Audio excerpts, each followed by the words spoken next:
아니었을 겁니다, 아마. 아기이기 때문에 아이에 대한 어떤 평상시 자기가 가지고 있었던 잘못된 인식, 아기들에 대한 그런 평상시 어떤 피해의식, 이런 것들이 발휘되지 않았을까 싶은데, 아동은 성인과 다릅니다. 발달 단계의 특성상 이 언어적 의사소통이 원활하기 전까지는 사실 충분히 자기 감정이나 의사표현이 잘 안 되다 보니까 울음이라든지 그런 행동, 이런 그런 의사전달이 많이 되거든요. 아이들의 그런 모습 자체에 대해서 싫은 감정, 미운 감정 이런 걸 가지고 있다가 자기에게 탁 접촉 이루어진 그 순간 그걸 빌미로 삼아서 폭력 행동으로 옮겨간다면 당연히 이것을 혐오범죄라고 할 수 있는 거죠. 아동 혐오라는 단어가 있는지도 몰랐고 그게 사회적 현상이라고 생각하니까 좀 무섭스러운 것 같아요. 진짜 요즘에 노키즈전도 굉장히 많이 생겼는데 이해도 돼요. 잘 못했던 부모들이 있었기 때문에, 아이들이 있었기 때문에 생긴 건 알겠는데, 그래서 못 가는 데로 아이를 키우다 보니까 굉장히 많아졌더라고요. 뭐 레스토랑이라든지. 그래서 되게 좀 안타깝더라고요. 그리고 이 노키즈존을 찬성하는 사람들도 많더라고 들었어요. 네, 그렇습니다. 2023년에 전국 18세 이상 남녀 1000명을 대상으로 노키즈 존에 대한 인식조사를 했습니다. 73% 정도가 노키즈 존 설치는 법주 자유에 해당하고 다른 손님에 대한 배려도 필요하기 때문에 찬성한다고 불렀더라고요. 저는 아이를 키우고 아이들이 지금 마스크 많이 피우고 많이 울 때거든요. 저 그거 너무 좋은 것 같아요. 그렇게 하면 안 가면 돼요. 오히려 마음 편하게. 근데 거기를 굳이 데리고 가시면 안 되고.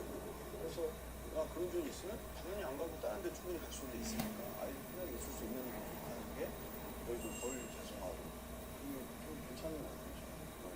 그런데 노키즈존이 무조건 좋기만 한 것은 아니라고 생각해요. 왜냐하면 예를 들어 노키즈존을 설정하면 영업에 이익이 되더라라는 인식이 많이 확산될 경우에 한 동네에 아기를 데리고 갈 수 있는 곳이 아예 없어질 수도 있거든요. 노키즈존만 다 설정이 되고 정말 필요가 있는가, 그 다음에 그렇다면 아기를 데리고 갈 수 있는 대안이 있는가, 이런 것을 한번 같이 생각을 해봐야 되지 않을까. 함께 사는 세상이니까요. 사적인 영역이라 하더라도 출입금이지 못 들어오고 갈등을 조장하고 또 그것이 출발점이 많이 혐오랍니다.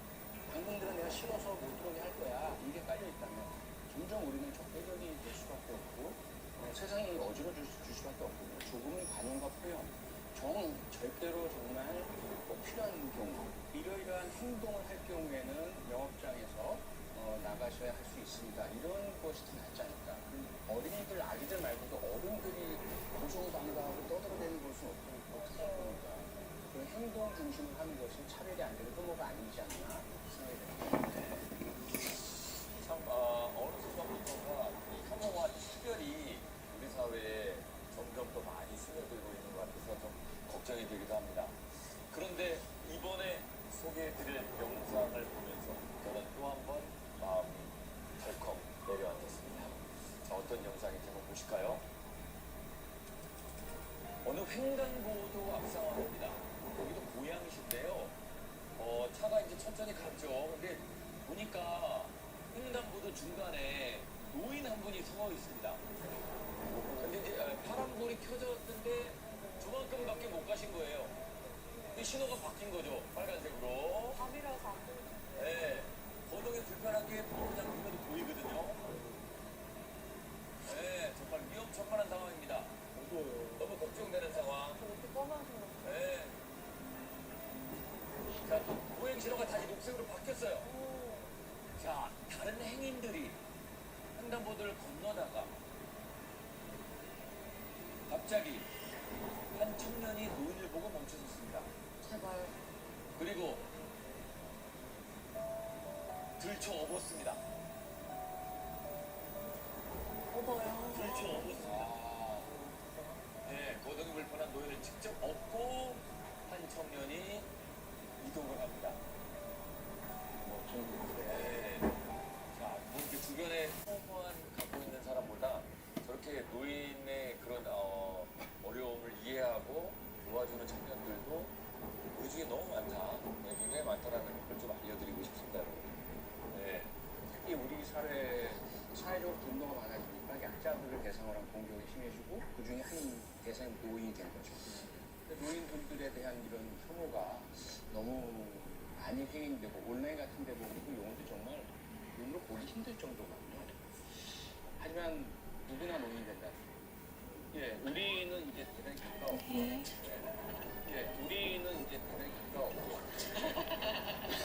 대단히 가까웠고, 네네. 세 분은 조금 더 걸리긴 하겠죠. 그래도 대박이에요. 아, 시간이네. 우리 미래인 노인 혐오 절대로 하지 맙시다. 맞아, 우리 미래. 네. 오늘 혐오 범죄에 대한 얘기를 좀 나눠봤는데요.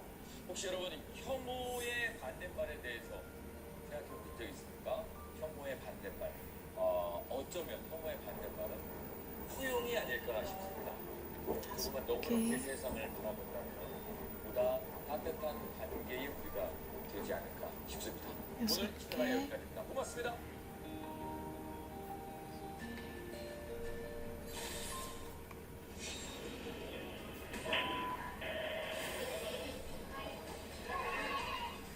이게 정말 평범한 침묵 동아리로 보여지는데요. 그런데 실체는 바로 마약 동아리였습니다. 대학생 일반 회원까지 약 14명이 함께 가담한 것으로 밝혀졌습니다. 범죄 조직이네, 범죄 조직. 이거는 동아리가 아니라 조직인데. 범죄 규모가 상상을 초월합니다.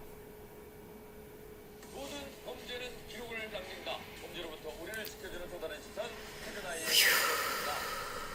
요즘에 우리 시청자 여러분들 덕분에 우리 히든아이 인기가 계속해서 상승하고 있습니다. 네, 너무 감사한 일인데요. 네, 주위에서도 반응이 우리 이대훈 의원님 뭐죠? 식당에서 사장님이 알아보셨다고. 모처럼 여기 외식하려고 동네 맛집을 갔는데 사장님 막 서비스 엄청 무시면서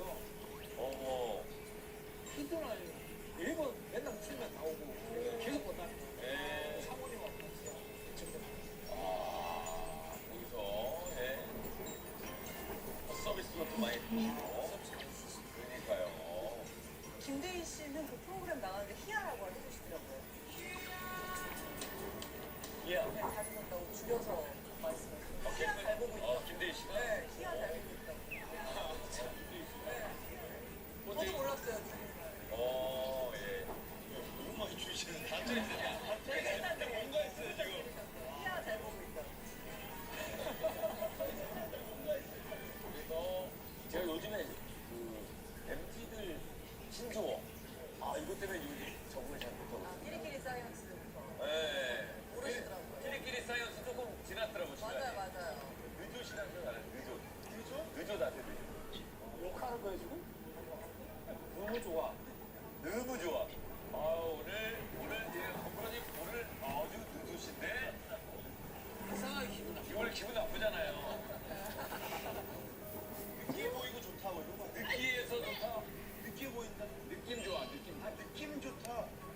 느낌 좋아. 다 죽인 거 아니에요? 좋다. 뭐 이러면 되지. 늦었? 김태훈 오늘 늦었?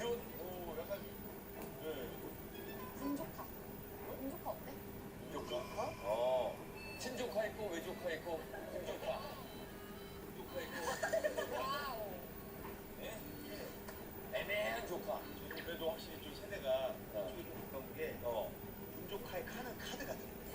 카드? 엄카 이런 거. 야. 뭘 또 이쪽이야. 약간 힌트. 조카. 히든아이 녹화 끝났다. 분조카 어때? 분위기 좋은 곳에서 카페 가자. 그거 먹기 잘한다. 분위기 좋은 카페 가자. 분위기 좋은 카페 분조카. 알고 있었어요. 얘기하고 끝내는 거잖아요. 아차했어. 나는 하나도 모르겠다.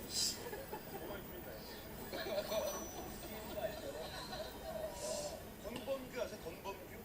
권경보 보자. 권경보 기대되는데? 권범규? 예. 내 친구 이름인데 권범규. 내 친구 이름인데 권범규. 권범규 어떻게 알아? 권일용의 범죄 규칙. 권일용의 범죄 규칙.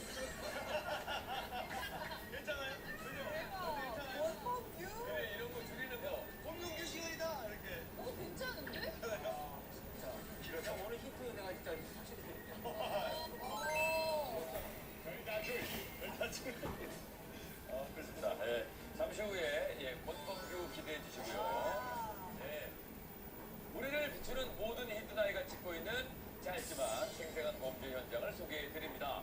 먼저 이번 주 현장 것을 갑니다.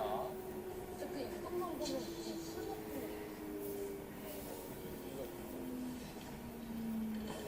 괜찮아. 모르겠다. 또 기억이 났다. 지금 갖고 보자. 치료받고 보자. 조심해야 될 것 같은데. 약간 협박합니다. 계속 협박하시네요. 아니, 뭐겠지 조심하라고. 감기 조심하라면서요.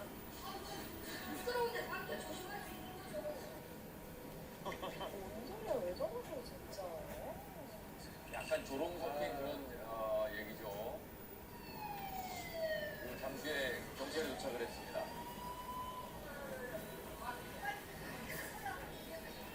일어나주세요. 안 그러면 제가 진짜 없어질게요. 저도 추방 뭔 소리야.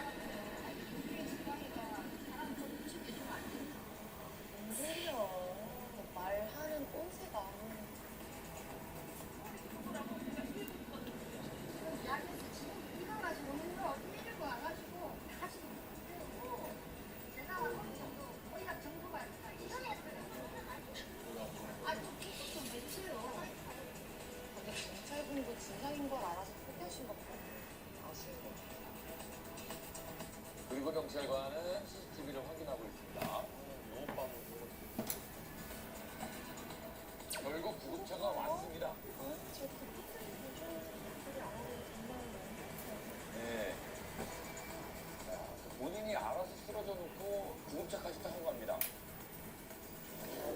경찰분들이랑 구급차분들이 다 지금 바쁘신데. 이 사건의 내막은 이렇습니다. 사장님이 해당 음료에 대한 조리 시간을 10분으로 설정을 해 놓았는데요. 이 배달 기사는 주문을 받은 6분 뒤에 카페에 도착을 한 거고요. 그래서 조리를 하고 있는 동안 그로부터 1분 뒤부터 언제 나오냐고 계속 박달을 하기 시작을 했습니다. 사장님이 음료를 만들고 있다. 조리 시간도 아직 남아 있으니 좀 기다려 달라라고 했더니 그 시간을 참지 못하고 이렇게 난동을 부리기 시작합니다. 왜 저리 많이? 근데 일단 안에 들어간 것도 들어왔는데 사장님 오토바이로 뭐 이렇게 치진 않지 어쨌든 쳤잖아요. 미셨잖아요, 쳤죠? 근데 다시 돌아왔단 말이에요. 그 영상 보면서 왜 그랬을까라고 생각을 해봤는데 CCTV가 있을 거라고 자기가 알 거란 말이에요. 그리고 여기 그 앱에 남아있잖아요, 기록. 내가 왔던 건지 아닌 건지. 근데 자기가 생각했었을 때도 심하겠다고 이런 게 있으니까 쌍방으로 본 거예요. 일부러 와서 시비를 걸어서 차라리 쟤한테 맞아서 쌍방으로 하려고 다시 돌아오신 거예요. 그래요. 그래서 와서 이제 뭔가 이렇게 보신 게 아니고. 하다가 저기 혼자 분에 못 이겨서 에이 하고 돌아오는 건 줄 알았어요. 저도 그런 것 같아요. 시험 경찰. 네. 네. 어느 쪽이 맞습니까? 어느 쪽이 맞습니까? 확실히 방구석 경찰이 시골 경찰보다는 예리하네요. 시골 경찰보다는 예리하네요. 아니 2초 안에 그 많은 걸 생각했다고요? 왜냐면 할 만큼 하고 갔거든요. 왜 다시 왔냐고요? 좀 의아했는데. 사람의 행동엔 기본적으로 동기라는 게 있죠. 어떤 행동을 하게 만드는 요인이 있어요. 그런데 크게 보면 두 가지거든요. 하나는 합리적인 스스로가 판단을 해서 자기에게 이익되는 행동을 하겠다는 것이고 또 하나는 감정, 흥분, 분노 이런 감정에 의해서 행동하는 것인데 지금 도인 씨나 송주 씨는 감정 부분에 초점을 맞추셨고요. 소유 씨는 이성적 합리적 판단에 의해서 돌아가서 이것을 쌍방으로 만들자. 그렇죠? 이런 어떤 이성의 작용으로 이제 보셨단 말이에요. 그러면 다 일리가 있는데 어떤 것이 더 상당히 저 상황을 맞아 떨어질까? 이후를 봐야 되겠죠. 이후에 저 사람 행동을 보면 계속해서 자기가 분을 터트리는 감정도 굉장히 안 좋죠. 쌍방으로 만들어 가기 위한 행동을 계속하는 거를 절대로 차라리 표시하면 되잖아요. 그런 부분들이 이대로 가다가는 내가 크게 내 책임을 좀 줄이자. 내가 잘못한 거 좀 회복을 좀 해보자. 이런 어떤 판단에 의해서 한 행동으로 그럼 처음에 와가지고 이렇게 막 하는 게 나를 때려달라고 한 건데 끝까지 안 때리니까 그래서 연기를 막 더 하는 거예요. 예. 너무 잘 연기였고. 그러니까 좋았던 것 같아요. 이분은. 그리고 이렇게 연기를 하니까 저 같은 사람들이 연기에 용기를 갖는 거 아니에요. 저건 너무 발령기라 저렇게 연기하면 그래서 배달 기사에 대한 특수부의 업무 방해 수사가 시작이 됐습니다. 그 배달 경찰의 출석 요구에 불응하다가 얼마 전에 경찰서에 출석해서 조사에 응했다고 합니다. 사장님은 사과도 하지 않은 뻔뻔한 배달 기사의 행동에 엄벌을 요구하는 탄원서를 경찰서에 제출했습니다. 예.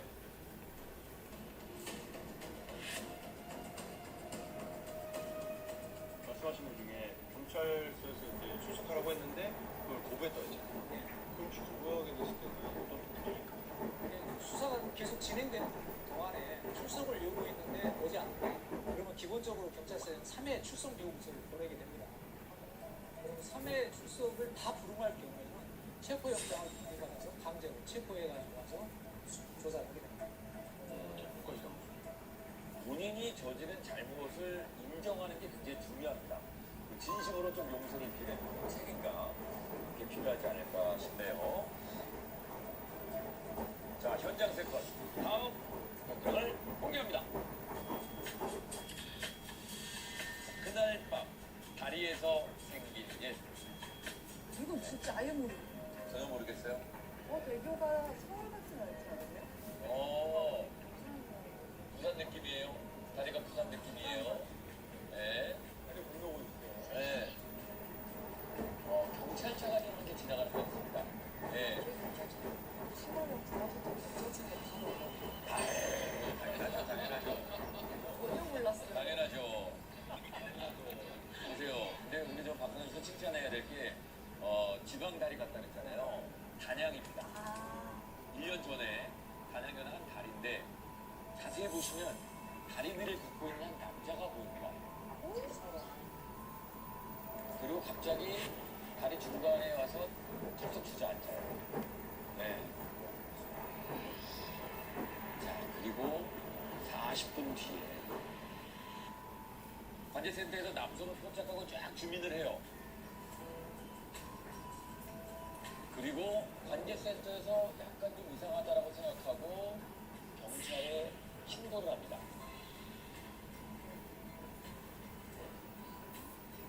이게 있는 거는 조금 솔직히 불안하거든요. 그 덕성대교 중간 지점에 갑자기 앉으셨는데 뭔가 내려놓은 듯한 그런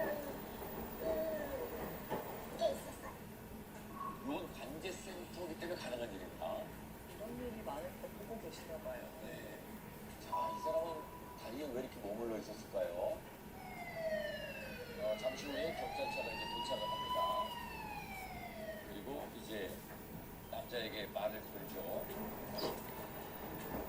이 남성은 다리에서 투신을 시도하려고 마음을 들어오는 상황이었습니다. 다리에서 투신을 시도하려고 마음을 들어오는 상황이었습니다. 다행히 투신 시도 전에 경찰관이 도착을 했고요. 긴 대화를 나눈 끝에 이분이 투신을 포기했습니다.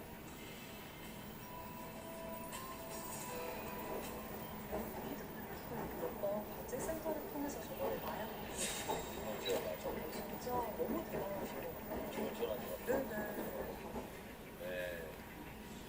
근데 거기서도 참 계속 보시는 분이 판단력도 되게 중요합니다. 판단력, 경험, 그리고 저런 태도나 행동 부족하는 이런 것들도 근데 개인의 영향도 있지만 또 훈련도 많이 되어야 되겠죠.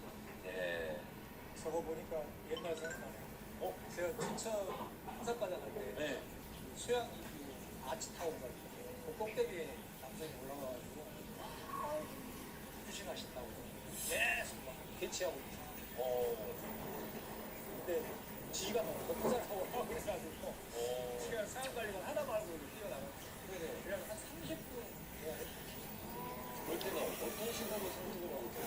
일단 그 사람의 그 감정과 공감을 소 영상을 그 사람 말을 들어주고 그 사람 말을 계속 들어주고 공감하고 기대가 하다 보면 스스로 매력이 포기하게 만들어져요. 얘기할 때는 충분히 당신이 생각할 수 있다. 나도 뭐 충분히 이해한다. 이런 식으로. 홀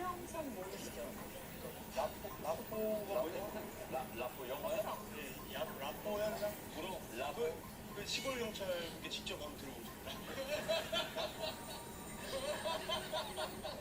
무슨 뜻이 뭐? 라고 진짜 모르세요? 몰라요. 라고. 어떻게 써봐봐요.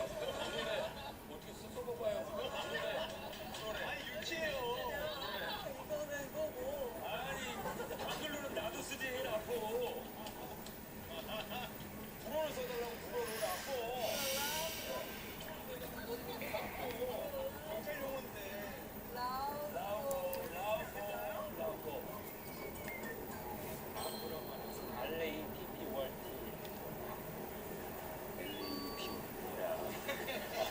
라코도 모르셨어요. 라코도 몰랐어요.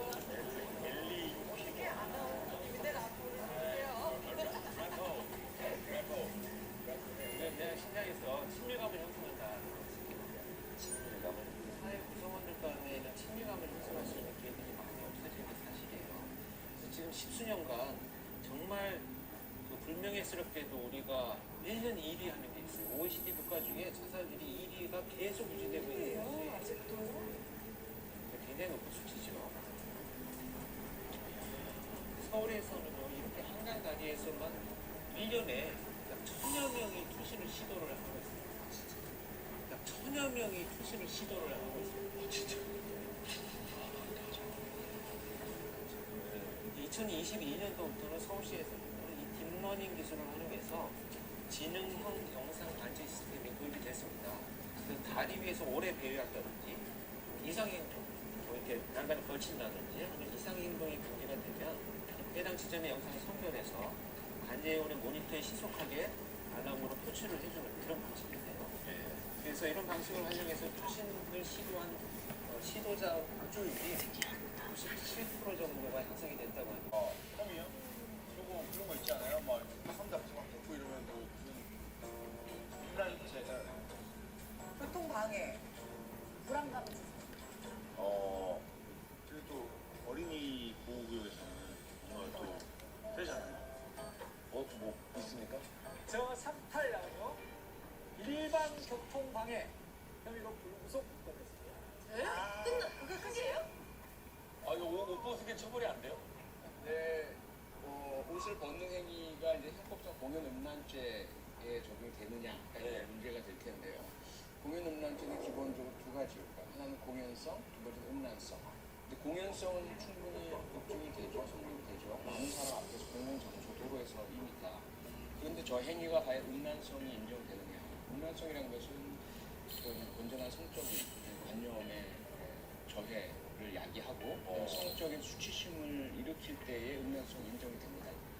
그런데 저 행위가 과연 그런 성적인 목적을 가지고 있으며 또 다른 사람에게 성적 수치심이나 또는 흥분을 야기했을까에 대해서 상당한 의문이 간다는 거죠. 그래서 내가 그렇게 많이 했지만 적용됐습니다. 진짜 궁금한 게, 그러니까 좀 남성분들은 화가 날 때 왜 이렇게 상의 자리를 그게 뭔가 다시 심리적으로 여러 가지 원인이 있죠. 우선은 화날 때만 그런 건 아니고요. 축구 선수가 골을 넣고 이게 사실은 옐로 카드 대상이잖아요. 맞아요. 뭔가 격한 감정의 표현. 화난 것뿐만 아니라 기쁨. 이걸 표현할 다른 방법이 없는 거죠.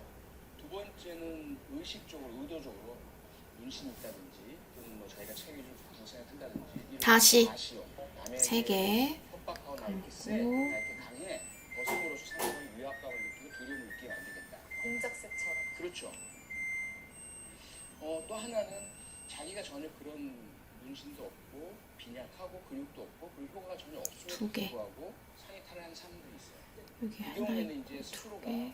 내면에서 일어나는 그 분노, 감고. 그로 인해서 나는 체온, 열기 이런 것들을 감당하지 못해서 열기를 시키고. 네, 자기도 모르게 그냥 이 옷 자체가 불편하고 덥고 이래서 벗는 경우도 있습니다.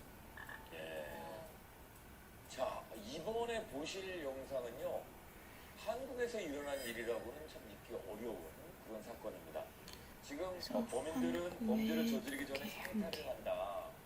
일반적으로 다 남성들이 그런 행동을 할 거라고 생각하시잖아요. 이번에 한번. 영상의 주인공은 여성입니다. 왜? 2에 1. 2023년 10월에 서울 강남 압구정의 한 술집입니다. 자, 손님들한테 박스를 입은 채 인사를 하는 여성이 보이실 텐데요. 나 이거 알아. 네 번째. 지금 술집 안을 돌아다니면서 손님들하고 이제 교류를 하고 있습니다. 자, 그런데 지금 이 박스 앞쪽으로 손을 또 집어넣을 수 있는 구멍이 하나 더 있습니다. 그리고 남성의 손을 잡아서 직접 박스 안에 손을 넣게 하는데요.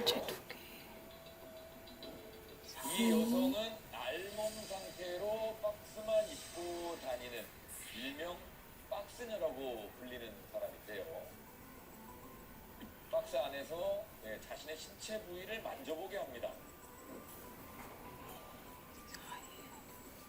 저 외국 사람한테도 권유합니다.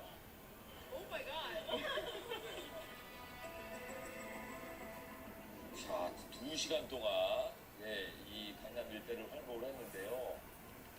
네. 자, 그리고 나서 약 일주일 후에 자리를 홍대 쪽으로 옮겼습니다. 그리고 이 압구정 영상이 퍼지면서 좀 많은 사람들이 또 알게 됐고, 사람들이 적극적으로 또 다가오기도 하고요. 무슨 상관을 기다리고 있었던 사람도 있고요. 부모님 뭐라 그랬어요? 네. 이거 좋은 일인데.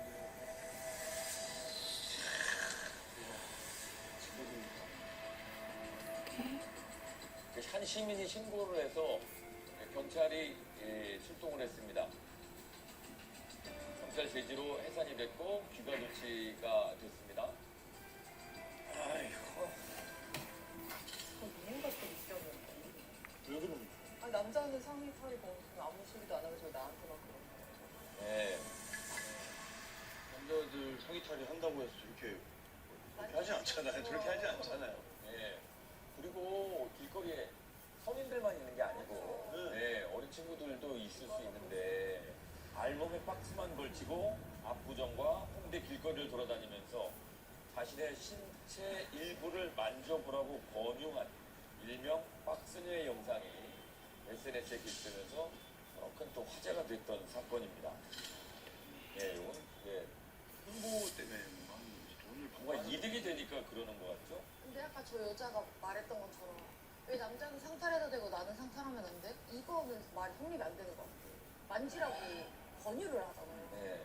아니면 박스만 걸치고 그냥 뭐 돌아다녔으면은 뭐 신기하다 했을 텐데. 이게 술인가? 네. 아니, 그러니까 이 박스녀가 주장한 게 그거였습니다. 자신의 저런 행동에 대한 언론 인터뷰에서 평소 남자가 우통을 벗으면 괜찮고 여자가 벗으면 처벌받는 상황이 이상하다고 진심으로 생각했다고 하고요. 그래서 그걸 깨보는, 그런 관념을 깨보는 일종의 행위 예술이다 라고 주장을 했어요. 거꾸로 가리고만 입든가 뭐 저건 또 만지게 하는 건 좀 다른 문제지 않나요? 그렇죠. 관종이지. 그렇죠. 전혀 다른 문제죠. 네. 그리고 좀 위험한 게 그래서 요즘 친구들은 되게 성숙하잖아요. 사실 미성년자랑 성인이랑 구분을 잘못할 수도 있잖아요. 중학생만 돼도 성인만 그걸 어떻게 보는 네, 나름대로 이 박스녀는요, 이 이벤트를 25살 이상만 참여할 수 있다고 설명을 하면서 사람들의 얼굴을 자기가 보면 나이를 가늠할 수 있어서 문제가 되지 않는다. 유명하네. 25 되게 애매하다. 진짜. 성공하네. 알아볼 수가 있네. 네. 그리고 아까 저 보니까 어떤 남자가 기다렸어요 한 거 보니까 이미 한번 그렇게 해서 뭐 SNS나 인터넷상에서 막 이슈가 되는 걸 보고 또 언제 어디 하겠다 한 거 같아. 그럼 이제 그 안에 미성년자가 있을 수도 있고 많은 사람이 본 거죠. 네. 그렇기 때문에 그런 것 자체가 진짜 풍기물량이야. 그런 게 있는 것 같아요. 잘못된 설정을 자, 지금 김정 씨가 얘기한 것처럼 SNS상에서 결국 이 사건은 유명해졌습니다. 그래서 팔로워가 10만 명이 넘으면 박스에 구멍을 하나 더 뚫겠다라는 공약을 내세우기까지도 했다고 합니다. 그럼 저분은 팔로우 늘리려고 저렇게. 그래서 그 박스녀가 입고 다니면서 박스를 보시면 자신의 SNS 계정으로 연결되는 QR코드입니다. 저걸 붙이고 다녔던 거죠. 게다가 이 파격적인 이벤트도 추진을 했거든요. 팬미팅을 한다면서 선착순 30명만 신청을 할 수 있다. 그리고 여기에 선발된 30명은 1인당 65만 원씩 참가비를 내도록 됐고요. 그 여기에 선정된 사람은 입술 뽀뽀를 해준다. 라는 홍보를 하게 됐습니다. 본인의 이거 뭐 야. 아니 30명이면 거의 2천만 원 돈이 나오는 65만 원이면 티켓값보다 그러니까 2천만 원이 나와 거의.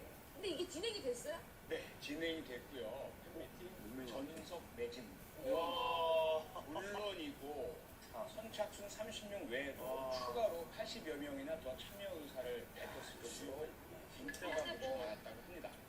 뭐 각자의 성에 뭐다 다를 수 있으니까 그렇다고 치는데 좀 충격적이네요. 하지만 얼마 뒤 이 박스녀 자신의 SNS 계정에 경찰의 압박으로 팬미팅을 취소한다라는 글을 남겼습니다. 아 실제로 하지 하지 못했고. 못했구나. 예. 하면 좀 문제가 될 것 같아요. 그러니까요. 이거 무슨 길거리에서 그래서 박스맨은 공연 음란 혐의로 경찰 조사를 받아야 했는데 네. 경찰 조사를 받으러 온 박스맨의 모습에 많은 이들이 분노했습니다. 봤어? 영상이 있거든요. 한번 보시죠. 어머 저걸 또 찍었어. 어머 저거 누구야? 뭐야? 어머. 왜 저래? 야 진짜 조사받는데 박스를 이렇게 입고 야 어떻게 저걸 조사받으러 하는데 아직 다음 이벤트형 홍보를 했네 홍보를. 도대체 지금 사안의 중요성을 전혀 느끼지 못하고 있는 것 같은데. 경찰서로 홍보 수단으로 사용하고 있는 거예요. 그러니까 오히려 이게 더 이슈가 됐다 막 좋아하는 것 같아서 무슨 잘못을 했는지도 모르는 것 같아요. 예, 박스맨은요. 경찰의 조사를 받으면서 자신은 팔다리만 노출했고 행인들에게 만져보라고 요구하지 않았고 다만 박스 안에 무엇이 있는지 궁금하면 손을 넣어보라고 한 것밖에 없다고 진술했습니다. 게다가 만지는 게 밖에서 보이지 않기 때문에 공연 음란죄라고 생각하지 않는다고 말했다고 합니다. 법에 대한 거를 말장난을 마치고 일부러 그렇게 만든 것 같은데요. 네. 이거 다 생각하고 만든 거. 그래서 그렇게 됐나요? 결과는 어떻게 됐어요? 그래서 경찰은 공연 음란죄로 형사 입건을 했고요. 검찰에 송치를 했는데 검찰 시민위원회가 있거든요. 이 검찰 시민위원회는 2010년에 도입이 됐고요.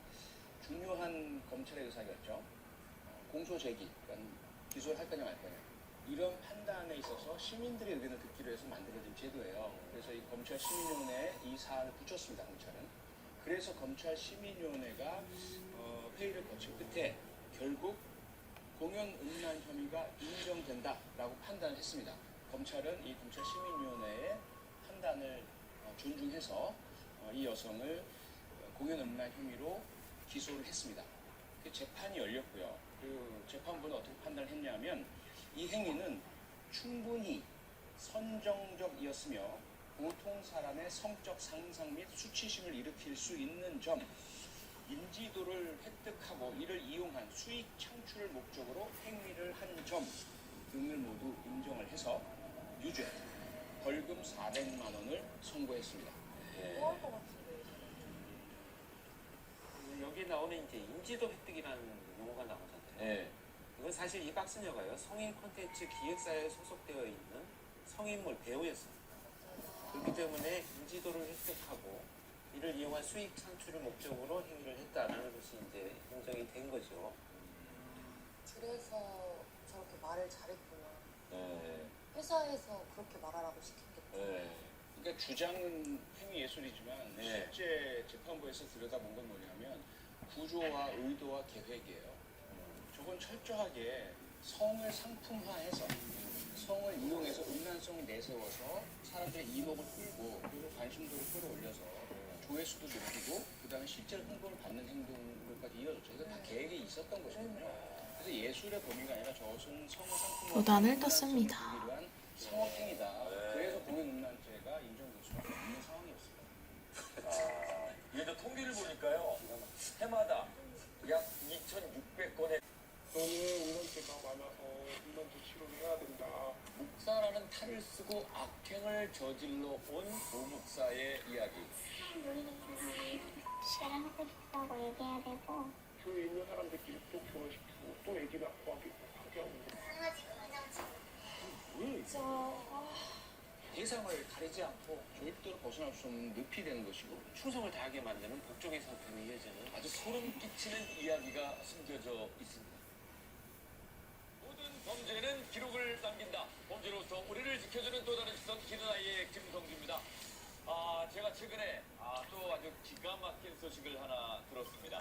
네, 지난번에 제가 이제 우리 권프로님이랑 이대호 형사님 두 분만 몰래 예능 프로그램 촬영했다는 소식을 전해드렸었잖아요.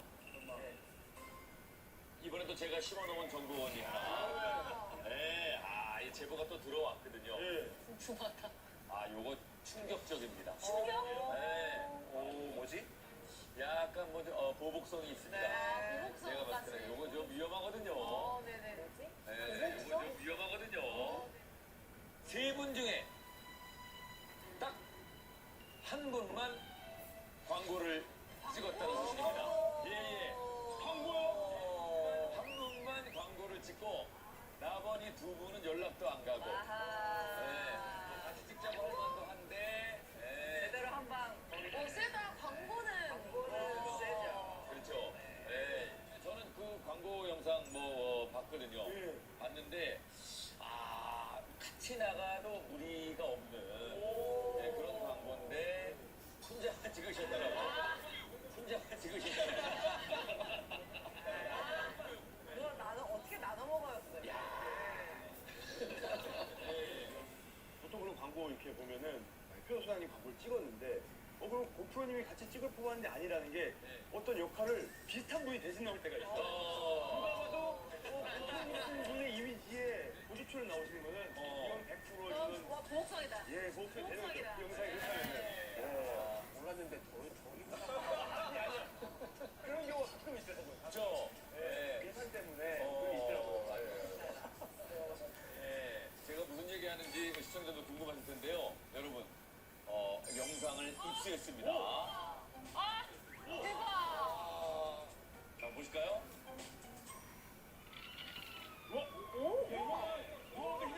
이거 이기재호 형사님인데 저거.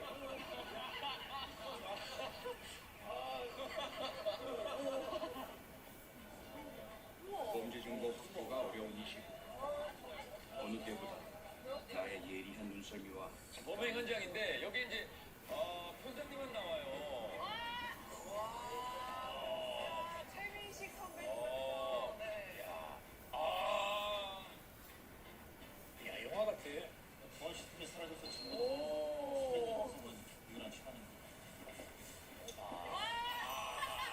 조용해달라. 진실을 밝혀내겠다. 두 마리 동안 사건의 범인은 바로 너야. 여기까지입니다. 이 광고에 연기가 좀 필요한. 좀 그냥 시킨 대로만 했고 좋은 경험이었어요. 광고가 나간 이후에 댓글 반응이 아주 뜨겁습니다. 저 몇 가지만 좀 소개를 해드리면 표창원 연기 무엇? 어머, 저 밑에 뭐예요? 권희룡 교수님보다 훨씬 더 잘하시네. 그러네. 정확하시네요. 정확한 눈을 갖고 계시네요.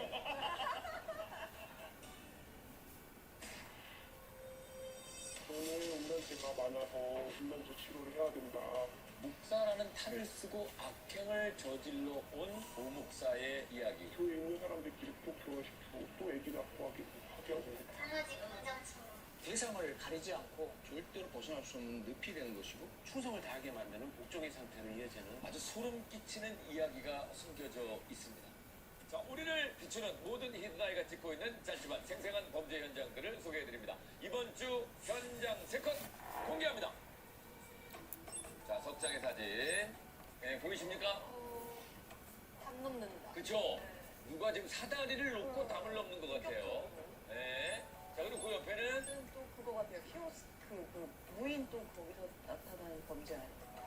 근데 저 옆에 분은 사장님 같아요. 네, 갈색 옷 입은 분은 뭔가 범죄자가 의자 안 돼요 이러면서 불러서 딱 와서 신경 쓰게 하는 느낌? 네, 뭔가 느낌상. 마지막 사진은요? 마지막 사진은요? V를 하고 있어. 저희가 너무 많이 봤던 그 무인 편의점 네. 그런 느낌 아닐까요? 근데 약간 V하고 있는 것 같죠? 약 올리는 건가? 약간 농락하는 그렇죠. 저는 지금 짜가 어차피 이런 느낌. 네, 3시간만에 잡혔으면 좋겠네요. 좋습니다. 자, 그러면 오늘의 현장 세 컷은 어떤 내용인지 첫 번째 현장부터 공개합니다. 눈치도 없이 사다리로? 네, 사다리를 타고 지금 답을 넘고 있는 것 같은데 사다리로 도둑질 한다. 눈치도 없이 대놓고 내용을 보시겠습니다. 작년 봄에 있었던 일입니다. 서울의 한 카센터 앞인데요. 한 남자가 이렇게 좀 담장 너머로, 철문 너머로 이제 한번 봅니다. 내부를 보다가 문 한번 흔들어 봐요. 뭐 하는 거야? 그러니까 이제 안 열리죠. 잠겨 있었거든요. 그래서 가는 줄 알았는데 가다가 사다리를 들고 등장을 했습니다. 근데 어디서 왔어? 그러니까요. 바꾸는 건가? 사다리는 어디서 가졌는지 모르겠는데 이걸 이제 넘어갑니다. 그러니까 내부 CCTV에 딱 찍힌 거죠. 네. 그리고 카센터에서 공구를 훔쳐가지고 나갑니다. 근데 힘도 좋으시네. 네. 왼쪽 팔 힘으로. 근데 자, 바로 앞에 경찰차가 바로 앞에 딱 걸렸어. 정면으로 카센터를 보고 있었어요. 어떻게 저렇게 어떻게 되지? 할까? 구경을 어떻게 할까? 예, 근데 이 남자는 아무렇지도 않은 척 이제 사다리를 갖다 놓고 쓱 가는데 뒤에 경찰이 있어요. 근데, 걷는 폼이 조금 약간 어색하죠? 조금 빠르게 걷는 것 같아. 네. 그래서 이제 경찰이 쓱 이제 경찰차를 옆에 대고 얘기를 나눕니다. 그러니까 이제 범행을 시인하죠. 그리고 바로 체포를 하게 됐습니다. 뭐야 저게? 너무 큰 대로변에서 경찰차가 있는지 없는지도 모르고 사다리로 카센터에 침입한 남성은 리퍼와 케이블 타이 등 13만 원 상당의 공구를 훔쳐서 달아나다가 현장에서 순찰 중이던 경찰에게 딱 걸린 상황이었습니다. 아 공구를 훔친 거야. 네. 아니 근데 타이어나 뭐 이런 거 훔치지 않고 네. 공구들을 뭐 필요해서 진짜 장발장처럼 뭐 네, 저 남성이 네. 카센터에 침입해서 공구를 훔친 이유는요. 자전거를 훔치기 위해서였습니다. 자전거를 훔치기 위해서. 이렇게 막 끊고 하려고요. 네, 저 남성이 근처 지하철역에서 자전거 여러 대가 이렇게 그 잠금 장치가 되어 있는 것을 발견을 한 거예요. 그리고 이거 잠금 장치만 끊어내면 상당히 비싸 보이니까 이거 훔칠 수 있겠네? 라는 판단을 하고 어디에서 이 잠금 장치를 끊을 수 있는 도구를 찾을 수 있을까? 배회하다가 카센터를 딱 발견한 거죠. 그래서 이 카센터로 들어가려고 주변에 또 보니까 사다리가 있었고 이래서 사다리 타고 들어가서 자전거 절도에 필요하다고 본인이 판단한 도구들을 다 주섬주섬 챙겨서 나왔던 거죠. 아까 절도를 위해서 절도를 한 거네요.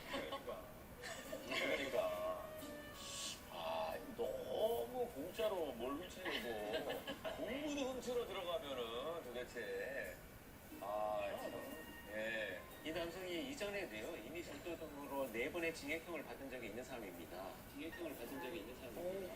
나는 너무 어설퍼서 소방인 줄 알았어. 경력자였어요. 네, 근데 이제 이렇게 누번 기간 중에 다시 범행을 저질러서 결국 징역 1년 6월을 선고받았습니다. 와. 근데 우리나라에서 예전부터 항상 자전거 도둑이 좀 많았던 것 같아요. 옛날부터. 그죠? 네. 그렇습니다.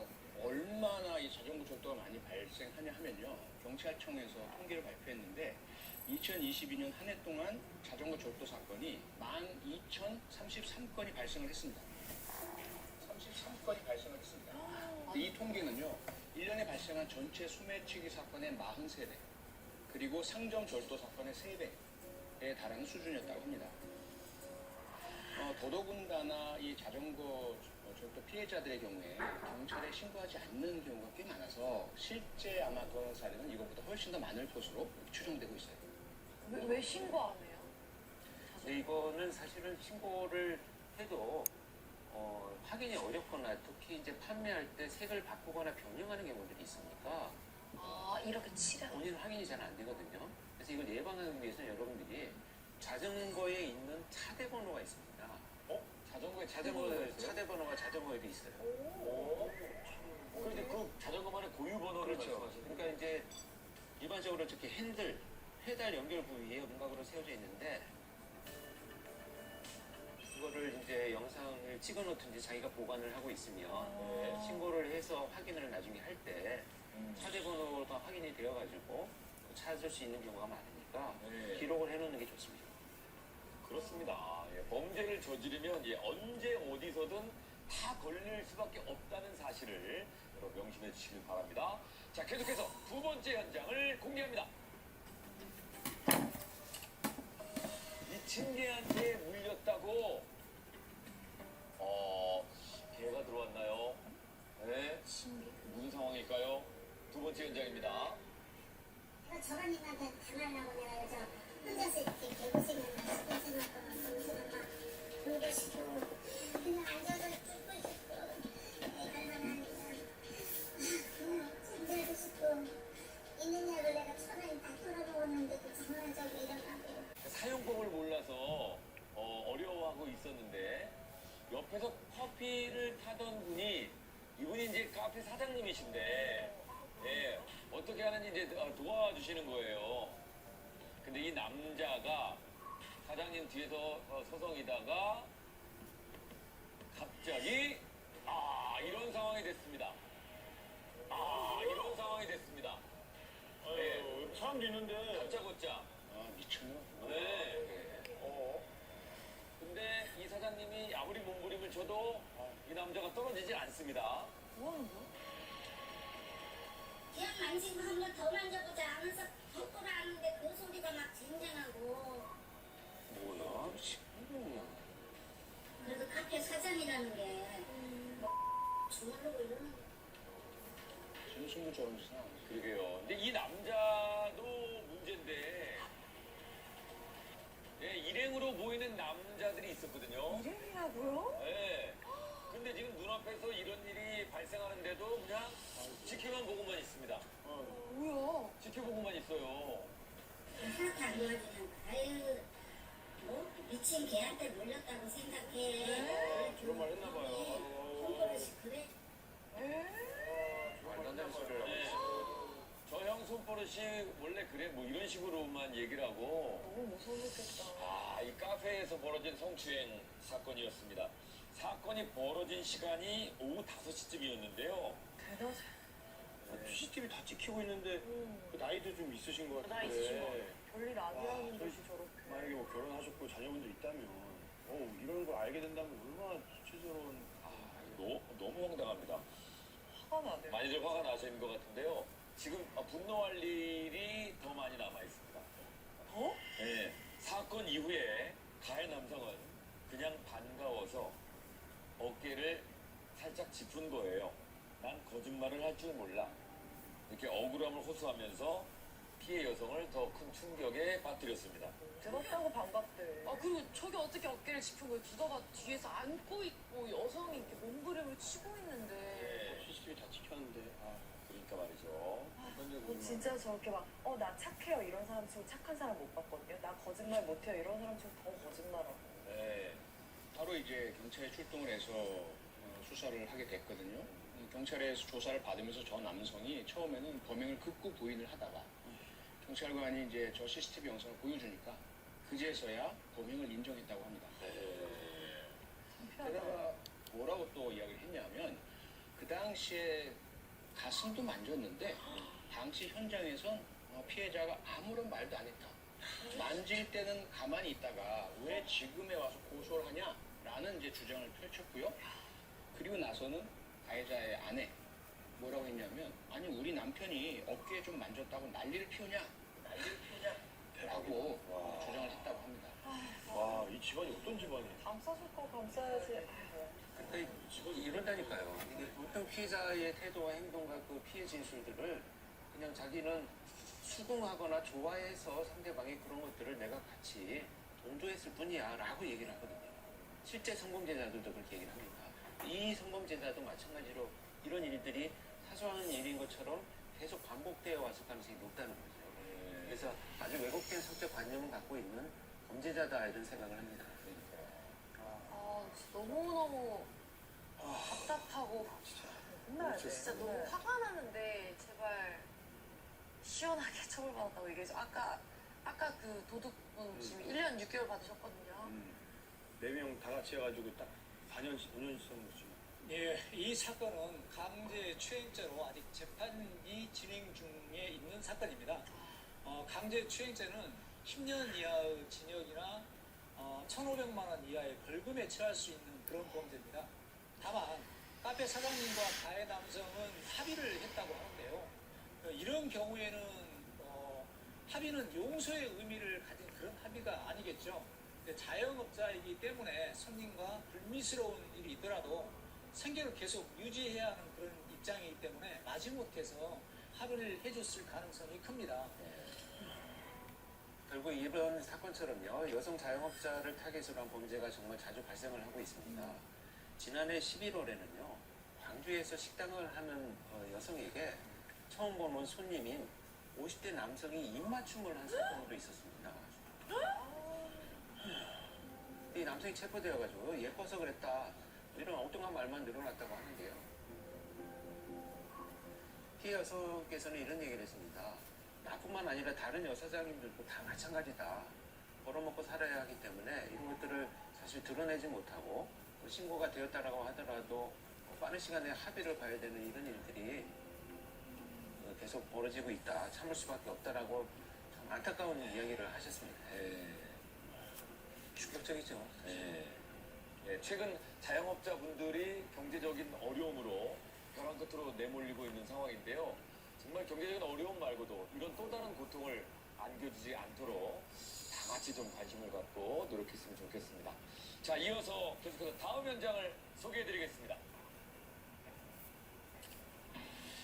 자, 새벽 무인 매장의 문신남이 역시 또 무인 매장에서 일어난 일인 것 같은데요. 나 무인 매장이 되게 많았거든요. 네. 무인 매장 진짜.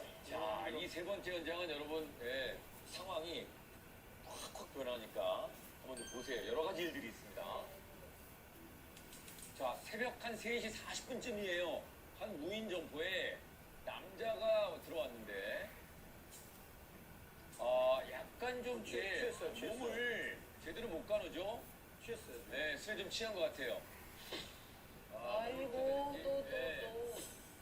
키오스크를 막 두드립니다. 그러니 본인이 그냥 잘 못하고 있는데 키오스크의 문제라고 생각하고 발길을 막 발길질을 막 합니다. 얼마나 못나면은 내 잘못한 기계랑 싸워요. 그럼 보시고 저 CCTV를 향해서 이제 V자를 이건 또 무슨 양동인지 모르겠어요. 무인 매장 진짜. 점점 더 행패가 심해져 갑니다.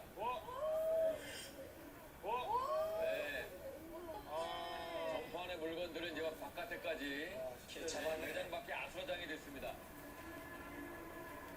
그리고 다시 키오스크 앞으로 와가지고 이걸 뭘 좀 작동해 보려고 하다가 정말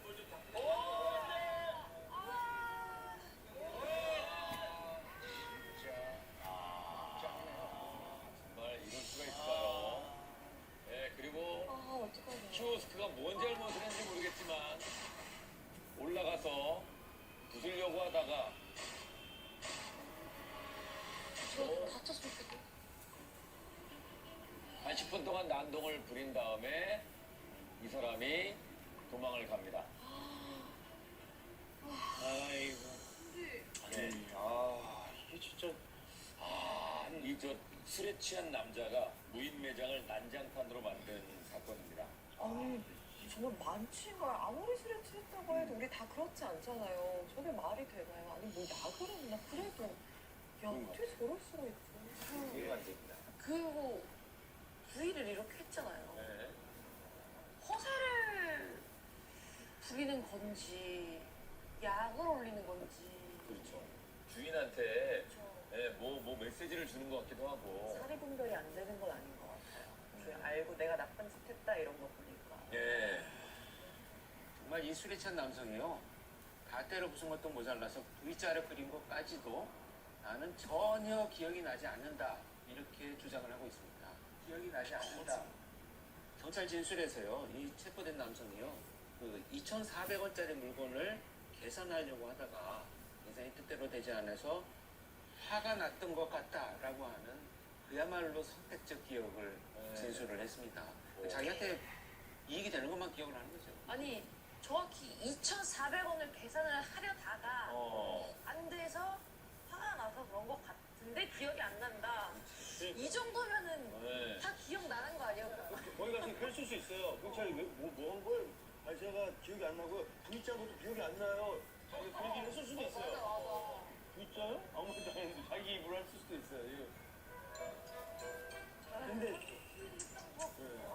근데 좀 젊어 보이. 네. 나이가 많아 보이진 않죠. 이 남자의 이 당시 나이는 17살. 17살. 고등학교 1학년 이성년자였습니다. 아니 저렇게 16살인데 문신 이렇게까지 하고 학교 안 다니나 봅니다. 근데 저렇게 만취가 될 정도로 어쨌건 저 남성 경찰 신고가 이루어졌고 신고받은 경찰이 영상을 보고 신원을 확인해서 체포했습니다. 그렇게 해서 이제 형사 입건이 됐고요. 적용된 혐의는 재물손괴 혐의, 불구속 입건이 됐습니다. 그런데 이제 소년법 적용을 받는 미성년자입니다.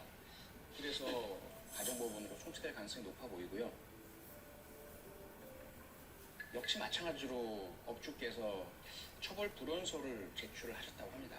그렇게 되면 이제 소년법상 보호처분 3호 사회봉사 명령이 내려질 가능성이 매우 높다. 이렇게 법조인들이 예상을 하고 있습니다. 희대 나이 때문에 무인 매장 많이 없어질 것 같아요. 그러니까 살려다가도 아니다 이건 아니다 이렇게 될 것 같아요. 그래서 너무 무인 매장에 사고가 많이 납니다. 오늘은 좀 시작부터 화가 많이 나네요. 네. 걱정도 되시고 화도 좀 많이 나셨을 것 같은데요. 이 무인 매장 난동 사건 이후에 더 놀라운 일이 있어요. 더 놀라운 일이 있어요. 뭐요? 네, 여기서 끝이 아니에요. 어떤 일이 벌어졌는지 친구들이 와서 같이 또 한번 보실까요? 설마 제발 그러지 마. 어떡할래 그래. 자, 예, 이 매장이 고등학생 난동으로 아소장이 됐잖아요. 그리고 이 친구가 도망간 이후에 30분이 지났습니다. 새벽 4시 반. 가게 앞에 또 다른 남자가 나타납니다. 네. 자, 그리고 물건들 한번 좀 쳐다보죠. 네, 그리고 이게 왜 물건들이지 하면서 가게 안으로서 들어갑니다. 들어가 보니까 이제 아소장이 되어 있는 거죠. 자, 그래서 이 사람이 가게 주인에게 연락을 합니다. 네. 그러더니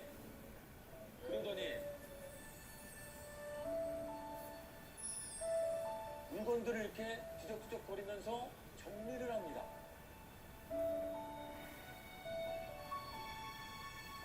가져가시는데. 추워가지고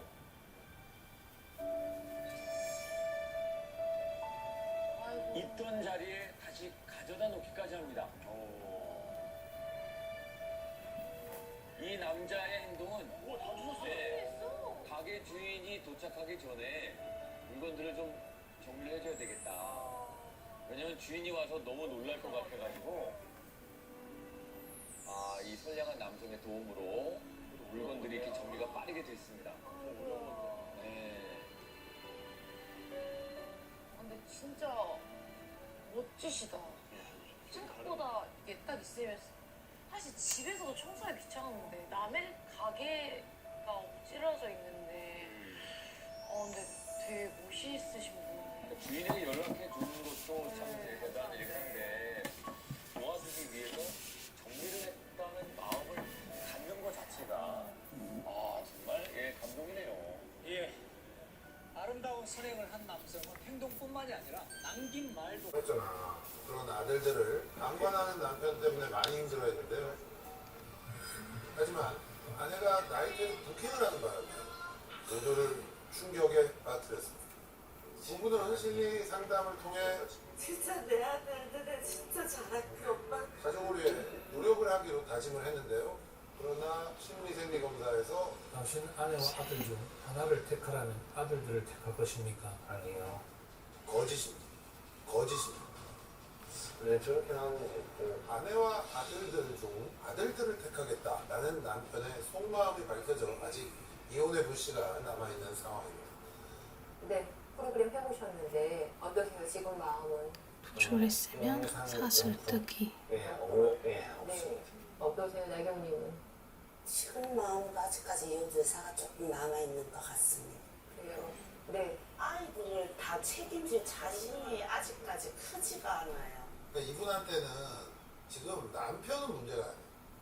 근데 그 도대체 지금 이 세 명을 힘들게 여러 가지로 뭐 해보려고 했는데 이게 잘 안 되고 좀 실망이 크고 하니까 그게 7년이니까 이제는 본인 입장에서는 좀 지치신 것 같아요. 지치신 거.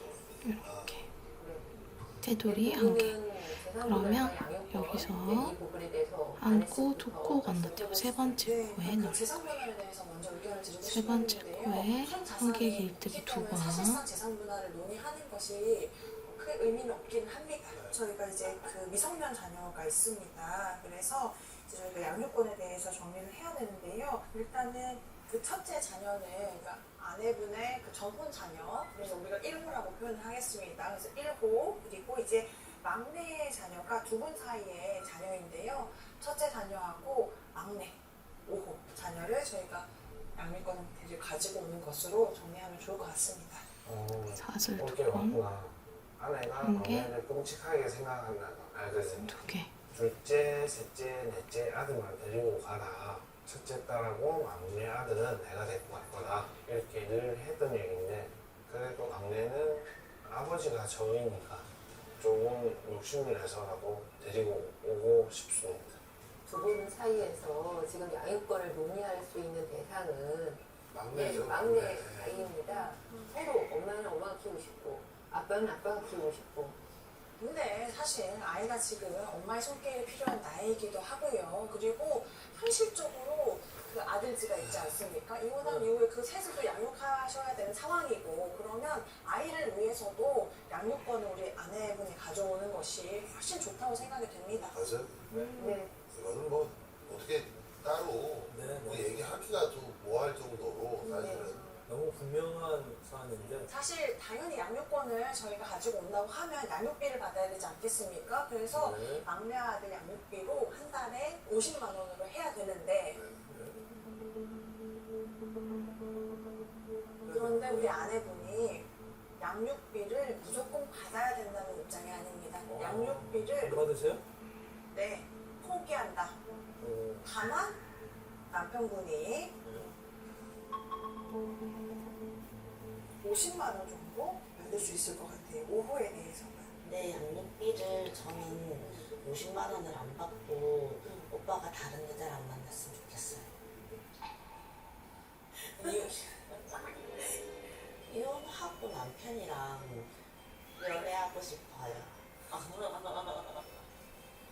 우리 둘이 있을 때 세상 좋지, 행복하지. 나는 이혼해도 네 못 놔준다. 연애도 나랑 해야 된다. 난 말이야, 니랑 이혼해도 난 니랑 헤어질 생각이 없다. 오빠 넌 영원히 내 거야. 양육비 안 받는 기간 동안 나랑 연애하기? 네, 맞아요.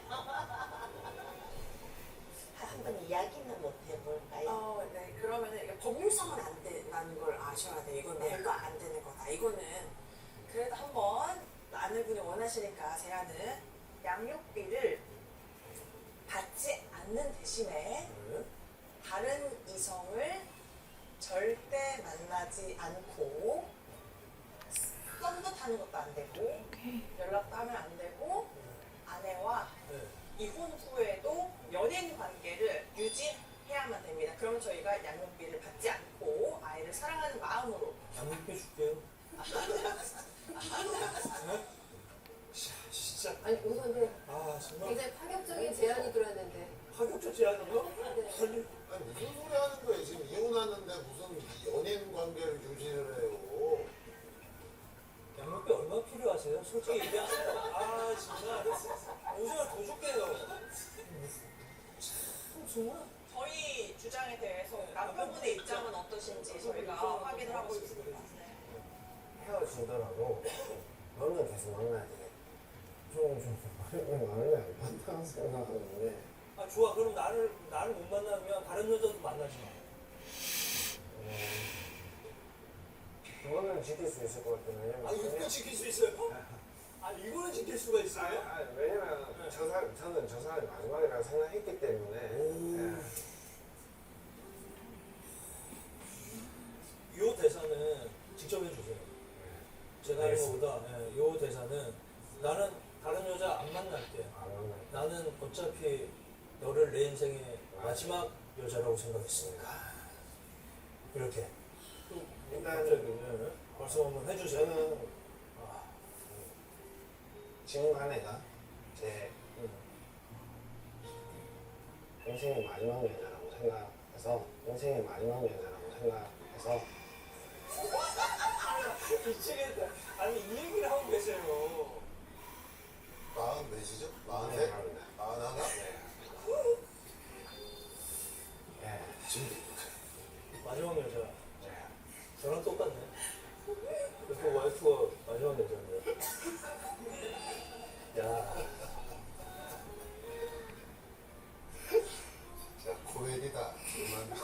근데 우리도 이 말씀을 드리면서 한 가지 드릴 말씀이 있습니다. 네. 지금 우리 남성분이 말씀하셨잖아요. 네가 내 인생의 마지막 여자야. 이렇게 말씀하셨잖아요. 아마 나도 너의 마지막 남자야. 나도 너의 마지막 남자야. 이거 받아주셔야 됩니다. 맞습니다. 네. 맞죠? 그쵸? 네, 맞습니다. 네. 이거 뭐. 그러면 이혼하는데 아무도 안 만나고 아, 이게 뭐죠? 자기들끼리만 만난다. 네. 연인 관계를 뭐죠? 유지한다. 차라리 부부가 더 구속이 없는 거 아닌가요? 그냥 살아요, 그냥 살아라고.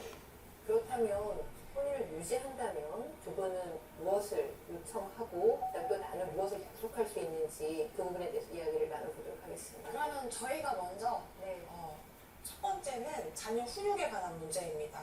남편분이 그냥 하지마 됐어 이렇게만 이야기를 하고 지나가시니까 그거에 대해 불만이 있는 거예요. 그래서 서로 결론이 확실하게 훈육하기 요거 제안드리고 싶습니다. 그게 그거 말씀해 주세요.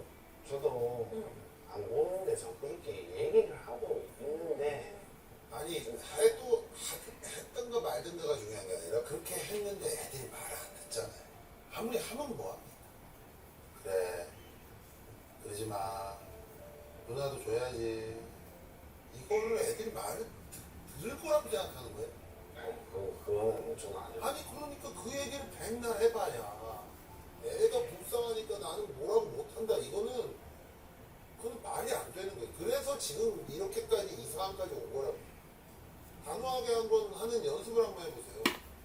지금 내가 아들들 중에 둘째 피자를 시켰어요. 두 판을. 누나한테 먹어보라는 얘기 없이 나머지 버려버렸어요. 이 상황에서 알게 됐어요. 둘째, 왜 누나 빼놓고? 둘째, 왜 누나 빼놓고? 왜 누나 빼놓고? 너희들끼리만 먹어. 누나, 네가 반대 입장이 된다면, 누나 입장이 된다면, 너는 기분이 어떻겠어? 당장 누나한테 가서 미안하다고 말하고 누나한테 사과해.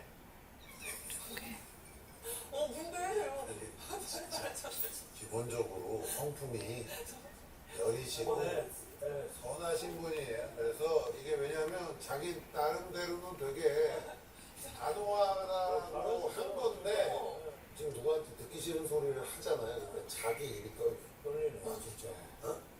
아직까지 오빠가 조금 서툴기는 하지만은 노력이 좀 보였어가지고 변할 수 있겠다 하고 생각했어요.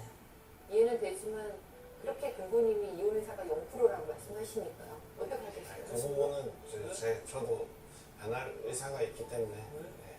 보셨죠? 잘 하는 거. 네. 단호하게 하는 거. 네. 제가 이제 해줄 수 있는 사항부터 정해왔습니다. 술과 관련해가지고 술을 조금 많이 마셨었잖아요. 네. 찌그리라.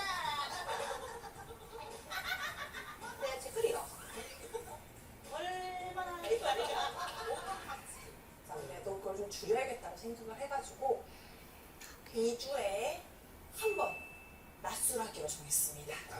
그리고 최대 2병까지. 이거는 죄송한데 저분이 문제가 아니라 진짜 말 같지도 않은 얘기 그만하시고 나경 씨도 네. 암 초기 진단을 받고 치료하는 사람이 무슨 낮술을 2번을 2주에 이게 말이 됩니까? 진짜 어떻게 되려고 그러는 거예요? 네? 이게 무슨 얘기 하는 거예요 이게? 아니 남편 이거 동의해요? 저는 그냥 너무 없으면 안 되니까 못 풀어서 또 뭐가 되는 거야. 둘이 뭐 하든가 말든가. 남편은 한 달에 한 번 정도 얘기를 하긴 한 했대. 달에 한 번이라도 그건 있어야 되니까. 술은 안 먹고 그 자리만 그 자리 가면 먹잖아요. 안 먹을 아니 때. 뭘 안 먹어요. 성격이 술 먹은 뒤에 부킹도 하는데. 아니 진짜로요. 근데 진짜 조심하셔야 돼요. 왜냐하면 지금 이미 아무리 뭐 초기든 뭐든 간에 암 진단을 받으셔서 치료를 하고 계신 분이 술을 그렇게 먹으면 어쩌자는 거예요. 저는 뭐 아이들 저 애기 막내 지금 6살인데 그 저거 있잖아요. 저걸 먹어요 그러면. 무알콜 그 맥주 그거 맛 똑같으니까 그걸로 참석만 하는 걸로. 저는 조금 변호해주고 싶었는데 사장님이 저한테까지 뭘 할까봐 무서워서 말을 못했어요. 안 해도 끊을 수 있을 것 같아요. 못 걷습니다. 절대 못 걷습니다. 사장님이 정말 저를 많이 생각해 주시구나 하고 느꼈어요. 지킬 거예요. 제가 서장훈님을 정말 좋아하기 때문에 꼭 지킬 거예요. 그 다음에 이제 우리 요청사항이 사실은 나이트를 또 이게 남편분이 조금 염려하는 게 이게 약간 두루파시잖아요. 그래 좀 풀기도 하고 이래야 되는데 너무 억압되면 또 그럴까봐 나이트 그 부킹하는 거는 어떠세요?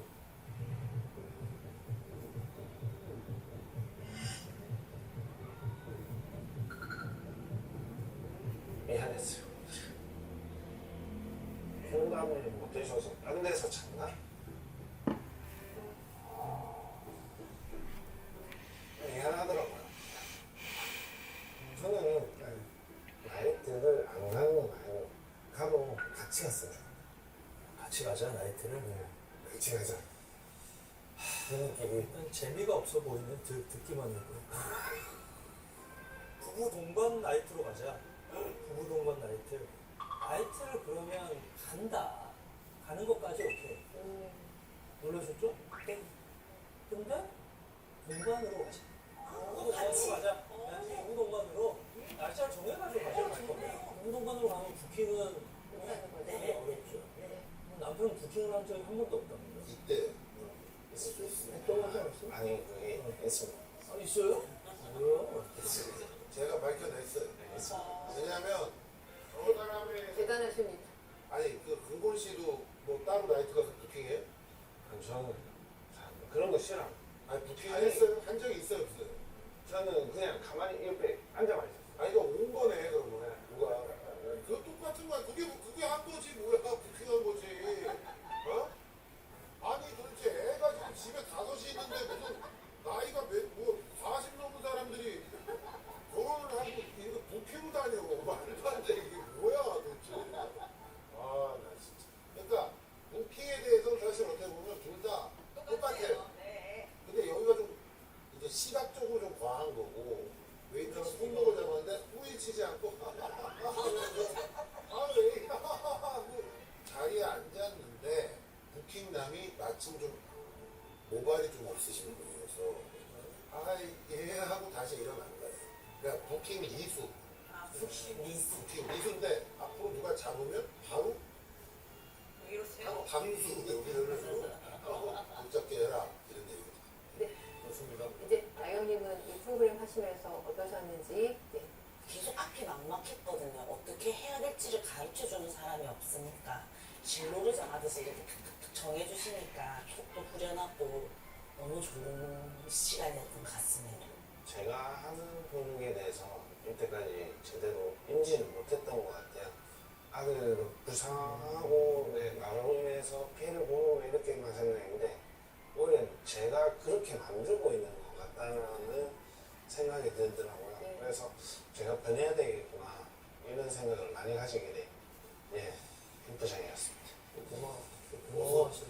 어서 저런 사람을 만났어요. 그쵸. 절대 오수 안 하시는 분은 그렇죠.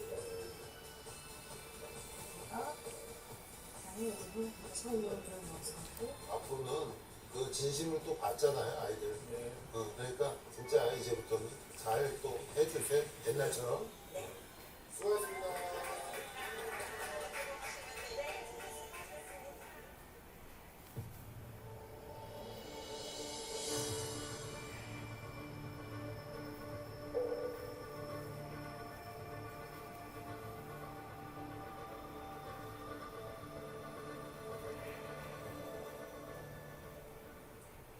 안 추워? 말이 없어.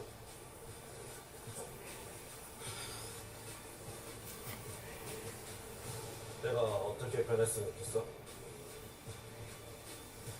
싸울 수 있어, 싸울 수 있다? 딱 그 순간에 멈춰야지. 수습을 못했잖아. 그러니까 어쩔 수 이런 싸움 쓰지 말라. 열심히 살고 있는 사람한테. 여러 가지에 지쳤고 진짜 모든 게 다 망가졌거든요. 그냥 빨리 끝났으면 좋겠다.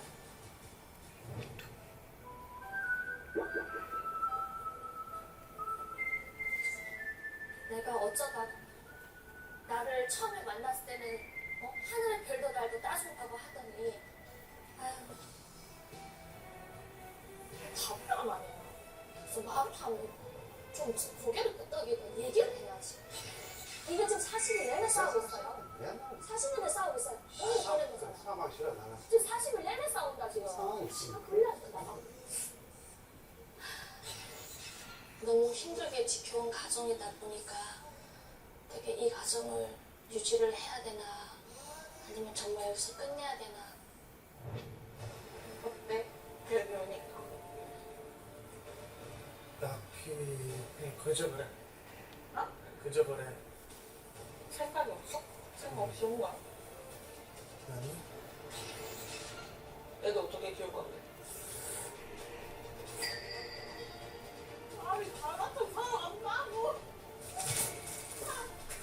진짜 씨.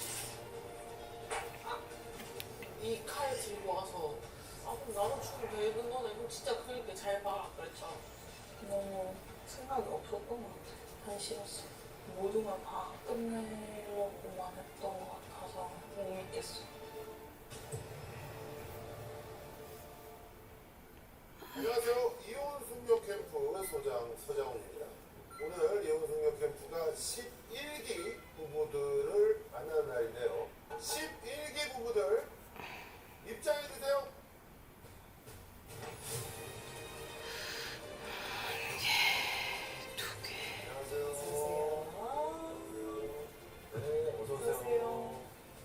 어서오세요. 네, 안녕하세요. 안녕하세요. 안녕하세요. 자, 지금부터 여러분들이 왜 이 자리에 오시게 됐는지 자세하게 들어보도록 하겠습니다. 자, 11기 원영훈, 임수빈 부부 나와서 착석해주세요. 네, 어서오세요. 잘못이라는 걸 이미 알고 있었고, 아직은 제가 벌을 더 받아야겠다는 생각이 들어서. 너도 이 사람 앞에서는 너무 쓰레기가 되고 이혼은 이럴 때 하라고 있는 거예요. 정보가 가는 느낌이 좀 커요. 제 인생의 정도라고.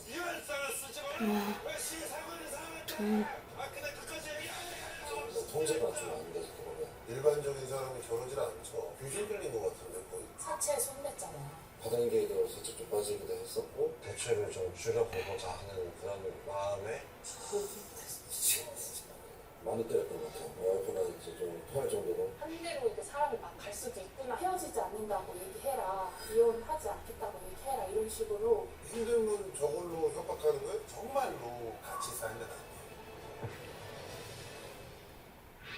에이. 이혼하세요.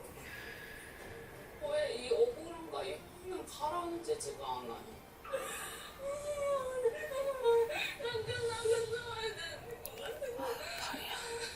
지금 나이가 어떻게 되세요? 31. 저는 35살. 아내분이 연상이.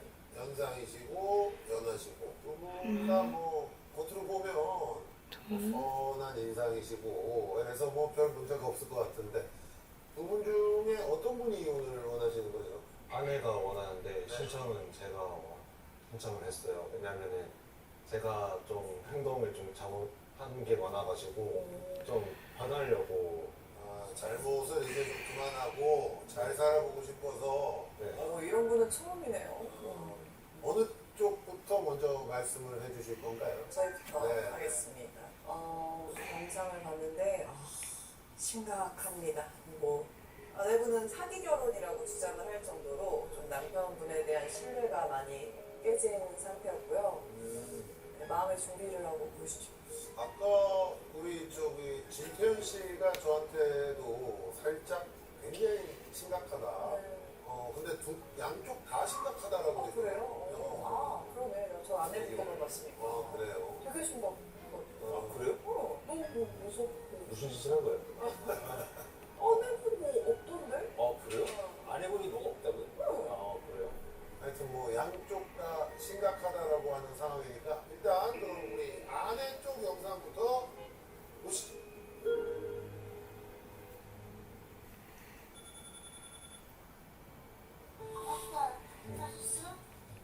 어제가 더 맛있긴 했지. 얘가 크네. 다음 주 일요일이 뭐게? 뭘까? 이거 어렵죠?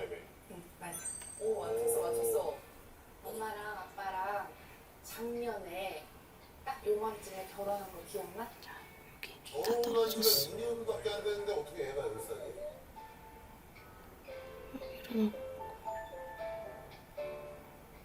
재혼이구나. 남편 초혼이고. 저희가 22년도 8월에 제가 아이가 있잖아요. 그러니까 애기 이쁘다고 하면서 웃는 모습이 되게 이뻐요. 같이 있으면 참 행복해요. 착하고 성실한 거 그거 봤던 것 같아요. 사회복지학과 나와가지고 사회복지직을 일도 했고 트레이너 일도 했다가 공사장에서도 일도 하고. 애정 표현 엄청 많이 해요. 아니 근데 왜 왔어? 왜 왔어요? 제가 요새 뭐야? 바뀌었죠. 네, 지금은 무직 상태이긴 한데 시력급여 받고 있고요. 170만 원. 턱없이 부족하잖아요. 돈 없으면 싸우니까. 네.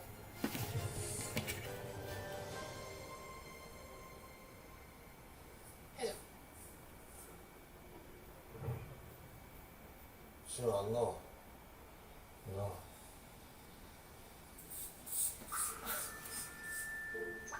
되잖아. 어떻게 해야 될 거야? 전자레인지. 전자레인지? 대표. 가. 전자레인지라고 전자레인지.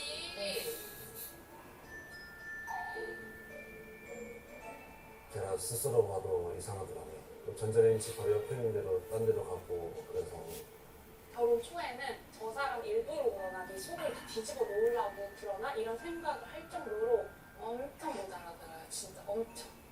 하기 싫은 걸 억지로 그냥 대충 하다 보니까 그런 건지 이거 이렇게 해 라고 하면 아예 반대로 해버려요. 반대로. 항상 그런 식이에요. 네 어머님. 네 저희 끝나가지고 왔어요. 그때 검사 했는데 지능이 낮아서 그런 게 아니고 ADHD 성향이 다 높게 나왔다 이렇게 나왔어요. ADHD 경향 때문에 다른 사람이 봤을 때 이게 왜 이래 이제 이런 반응이 나온다 이제 그렇게 하면서 아니, 지능 검사 왜 하는 거야, 갑자기?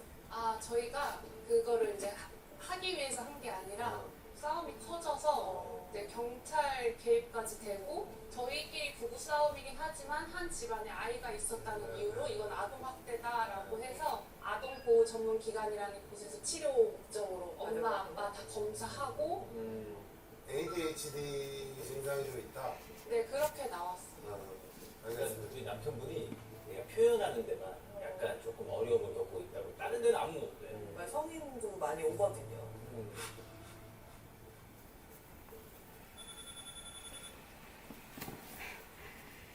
핵심을 전 잘 모르는 것도 지금은 얘기하는 거. 그냥 작은 거짓말 때부터 그냥 내가 선을 그었어야 되는데 그냥 계속 넘어가니까 결국에는 빗마저도 나를 끝까지 속이잖아. 빚이 있었어? 결혼만 꼬린하면 그 빚이 뭐 몇 천이 있든 뭐 어찌저찌 그냥 되겠지 이런 마음에 일본은 많은데 일본은 솔직히 말하면 틀리긴 했어. 이게 빚은 나 힘으로도 될 수 있을 것 같다고 생각은 그때 들었고 이겨내기 전까지는 좀 감추고 싶었던 것도 있었던 것 같아. 그런 생각하고 만나다 보니까 난 좀 뭔가 있어 보이게 하고 싶다는 생각도 들면서 그러면 거짓말이라도 하지 말아야지. 아, 거짓말을 했어요?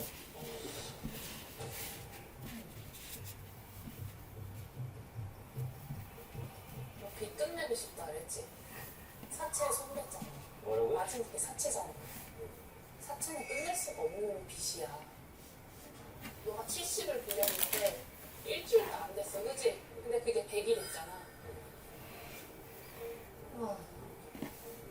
70이 필요해서 사채를 쓴 거예요?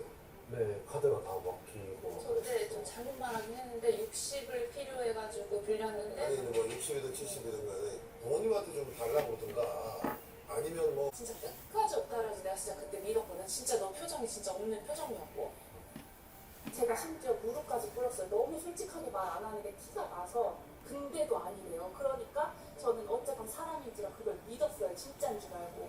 역시나 빚이 2개가 더 나왔고 더 힘들게 하는 것도 좀 미안하고 몰래 좀 해결해 보려고 했던 것도 좀 있었던 것 같아요. 뭘 계속 몰래 해결하려고 그래? 왜 몰래 해결하냐? 저러다 계속 퍼지잖아요.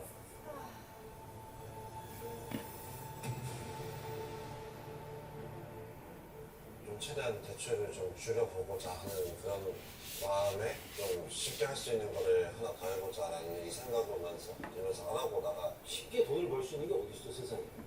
SNS에 인센티브 같은 걸 제공해준다 라는 식으로 접근을 했어. 아이고 그때 끊어냈어야 되는데 내가 내 발등을 찍었다. 그리고 와이프가 나한테 다 갚아줬고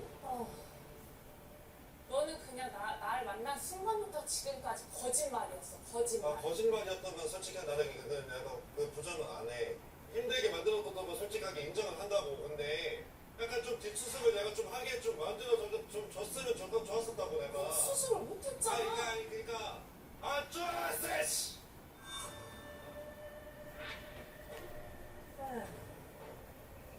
자, 다시 하자, 다시. 혼자 떠넘기고 너무 버거웠긴 했어. 그래서 약간 좀 그냥 트레이너 쪽에서 더 호적이 오긴 했고. 복지사 일할 때 투잡으로 헬스장에 그 인포를 했는데 인포메이션을 했는데 그때 이제 좀 친해진 트레이너가 4,500원 번다. 그리고 더 수업이 많을 때는 더 많이 번다 이런 얘기를 했고 다른 트레이너한테 얘기를 들으니까 비슷했대요. 그렇게 얘기하는 게 한 달 뒤에 몰래 그냥 퇴사를 했더라고요. 그 회사를. 그래서 처음 달은 60만 원을 갖다 줬어요. 심지어 3개월 뒤에 그만뒀는데 저 왜 그만뒀어요? 이제 그만두려고 했던 게 아니라 잘리긴 했어요 그때. 더 정확하게 얘기해야지. 잘린 것도 잘린 거지만 돈이 안 됐잖아. 60, 80 갖다 아니 줬잖아. 근데 처음에는 그것도 꾸준히 좀 있어야 뭐 PT 받는 우리 저 손님들이 늘고 할 텐데 그냥 3개월 만에 그만두면 어떡해? 계속 부부 싸움도 일어나고 하다 보니까 좀 많이 지쳐하는 모습들도 많이 보이고 하니까 거기서 저를 자르는 거예요. 그때부터 진짜 더 전쟁이었던 것 같아요. 모든 경쟁이 더 어려워졌고. 야 빨리 불 바꿔야지. 조금이라도 아껴보자 하는 마음에 이렇게 전기 아끼고. 근데 우리 두 개 다 피고 있어? 뭐? 다 꺼봐. 그거 가운데. 응, 잘했다. 나도 편안하게 살고 싶어. 그냥. 전기세 이런 걱정 안 하고. 편안하게 살고 싶어. 남들의 그 돈의 가치가 아니었어요, 저한테는. 이 혼자 키우면서 진짜 힘들게 모은 거고. 그래서 또 더 아이고. 진짜 너무 힘들었어요, 좀 마음. 먹는 거, 교통비, 이런 누구나 쓰는 것들을 제외한 모든 거는 다 싹 다 안 하고 있어요. 문화생활 당연히 안 하고, 옷 사는 거 당연히 안 하고, 아낄 수 있는 건 진짜 싹 다 아끼는 것 같아요. 여기 학교 끝나면 문구점 가면 거기에 막 조그만한 거를 사달라고 하는데 딱 찍어봤어요. 그랬더니 700원인 거예요. 근데 조금만 있으면 이거를 모아서 빨리 청산할 수 있다는 그런 욕심 때문에 그 700원조차도 못 사주면서 진짜 너무하다 싶을 정도로 돈을 모았거든요. 제가 작년 12월에 청산을 했는데 저희가 진짜 마음 행복하게 마음 편하게 외식했던 것 같아요. 그 기념으로다가 엄마가 많이 미안하다고 막 하면서 잘 살자 막 하면서. 빚은 어떻게 갚으신 거예요, 빚은? 20대 때부터 지금까지 번 거, 그리고 아이랑 혼자 이렇게 살면서 뭐라 해야지, 한부모로서 이제 돈 받는 것도 있고, 통장에 돈이 찍히면 저는 그냥 싹 다 모았어요. 빚 갚느라고 틀림없이 고생을 하신 건 맞아요. 근데 지금 문제는 지금 현재는 일이 없는 거죠. 지금 현재는 직업훈련 받고 있습니다. 어떤 직업 훈련? 지게차 받고 있고 이제 빨리 이렇게 잡으려고 하고 있어요. 지금 논 지가 얼마나 됐어요? 제가 한 11월 달에 노를 시작했는데 원래는 반년 정도? 네, 바로 잡으려고 했는데 아내가 일단 좀 거의 잠도 못 자고 일을 했던 터라 그러니까 좀 잠깐 좀 쉬면서 회복을 해보자 다시 일단은 일을 잡으려고 하고 있어요. 되게 여러 가지 생각이 들어. 그래서 나의 결혼 생활, 조용하게 먹고 있는 거야, 지금 과자를? 나는 내가 건강하다 생각했거든, 모두가. 근데 요번에 대인 기피증?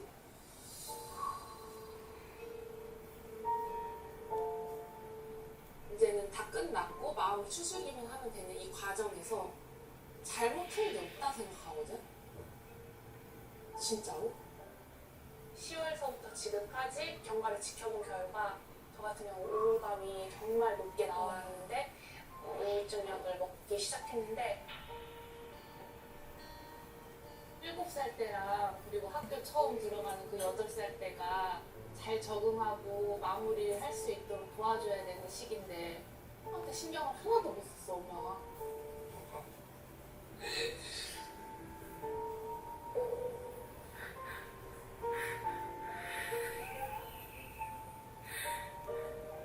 가만히 있다가도 눈물이 나요, 요즘에. 아무 일이 없어도 불안하고 그리고 우울하고 아주 그냥 모질게 끊어냈어야 되는데 근데 모질게 끊어내려고 해도 안 끊어졌잖아. 너가 하는 그 수법으로 칼로 이렇게 협박을 했었어야 됐나? 하기요.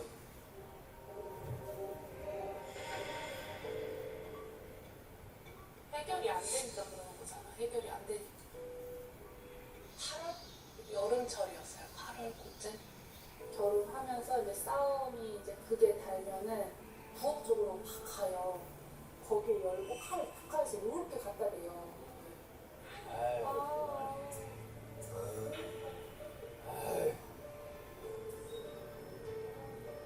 진짜. 혹시 저게 엄청 비겁한 거야. 근데 진짜 저게 진짜 사람 미쳐요. 안 대표는 인사. 아유 어떻게 애도 있는데. 다가가면 제가 찔릴 수도 있으니까 이제 다가가지는 못하고 소리 지르고 제발 내려놔달라고 제발 내려놓고 얘기하자 막 이러면서 그거에 대한 무서움과 공포와 그런 것들 때문에 헤어지지 않는다고 얘기해라, 이혼하지 않겠다고 얘기해라 이런 식으로.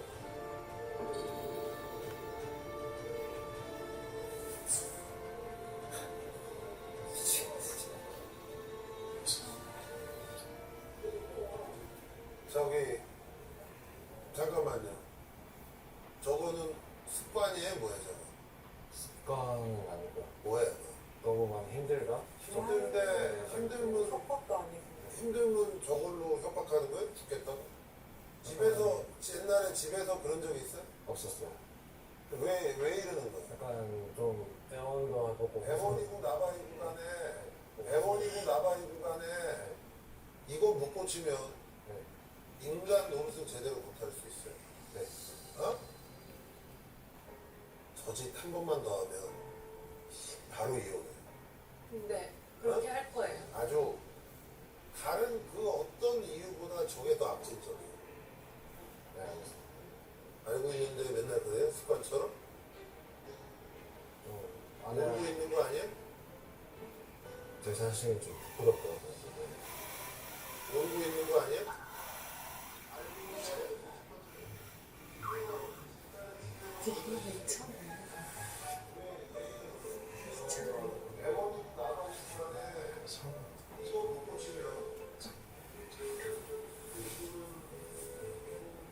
만약에 내가 또 그걸 가서 칼을 든다? 아, 칼을 잡는 순간 나는 이혼 도장을 찍는다고 생각해요.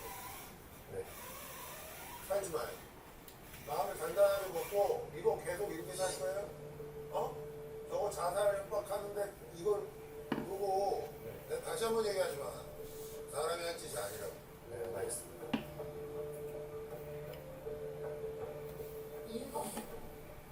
전도가 나는 느낌이 좀 커요. 제 삶의 전도가. 진짜. 아버님이 그래. 정말 용서 못하는 거는 지금 너 아들 방에 있잖아. 내가 들까? 그래서 그거 보여줄까? 이런 식으로 해요. 거기에 제가 진짜 모든 거를 다 그랬던 것 같아요. 어떻게 이런 말을 하지? 아 왜 그래 진짜. 칼을 든다는 얘기야? 애 앞에서. 애 앞에서 그거. 그게 뭐야. 에이, 진짜. 씨.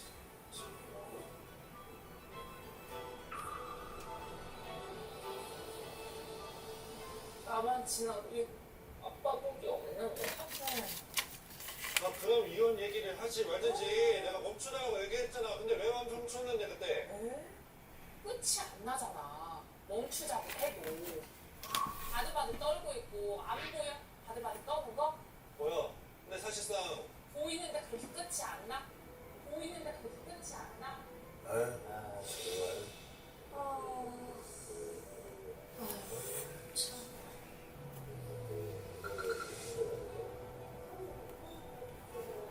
칼로 이렇게 하는 거 자체가 특수 협박 그거래요.